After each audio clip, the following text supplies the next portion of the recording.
Avec l'épidémie mondiale du Covid-19, nous nous retrouvons dans une situation sans précédent pour beaucoup d'entre nous.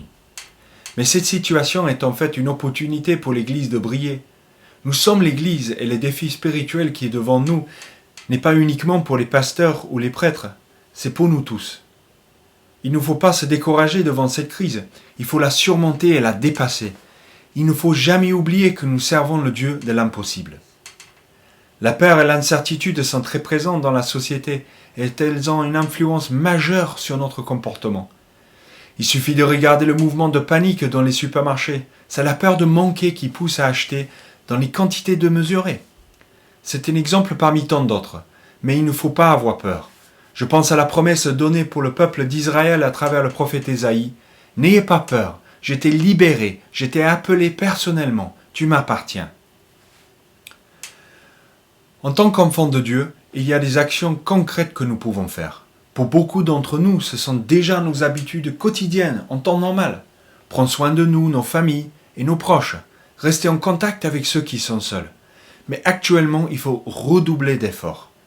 Il ne faut pas laisser la solitude s'installer dans le cœur lors de cette période de confinement. Mais nous avons également une arme redoutable, la prière.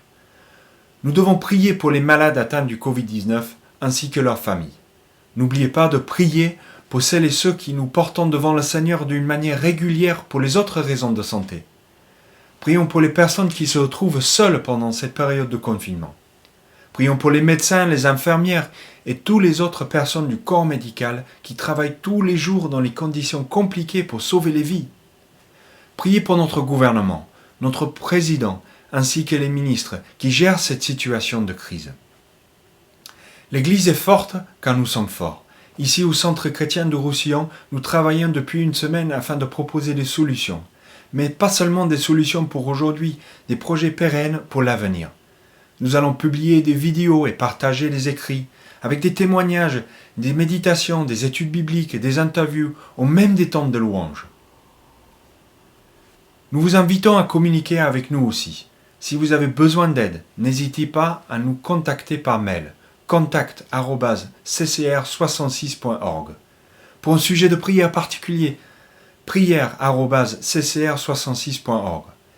Et vous pouvez également connecter avec nous à travers notre site Facebook et nos pages Instagram. Je termine en vous lisant la bénédiction de Nombre 6. Que le Seigneur vous bénisse et vous protège. Que le Seigneur fasse briller sur vous la lumière de sa face et vous manifeste sa grâce. Que le Seigneur vous montre sa bienveillance et vous accorde la paix.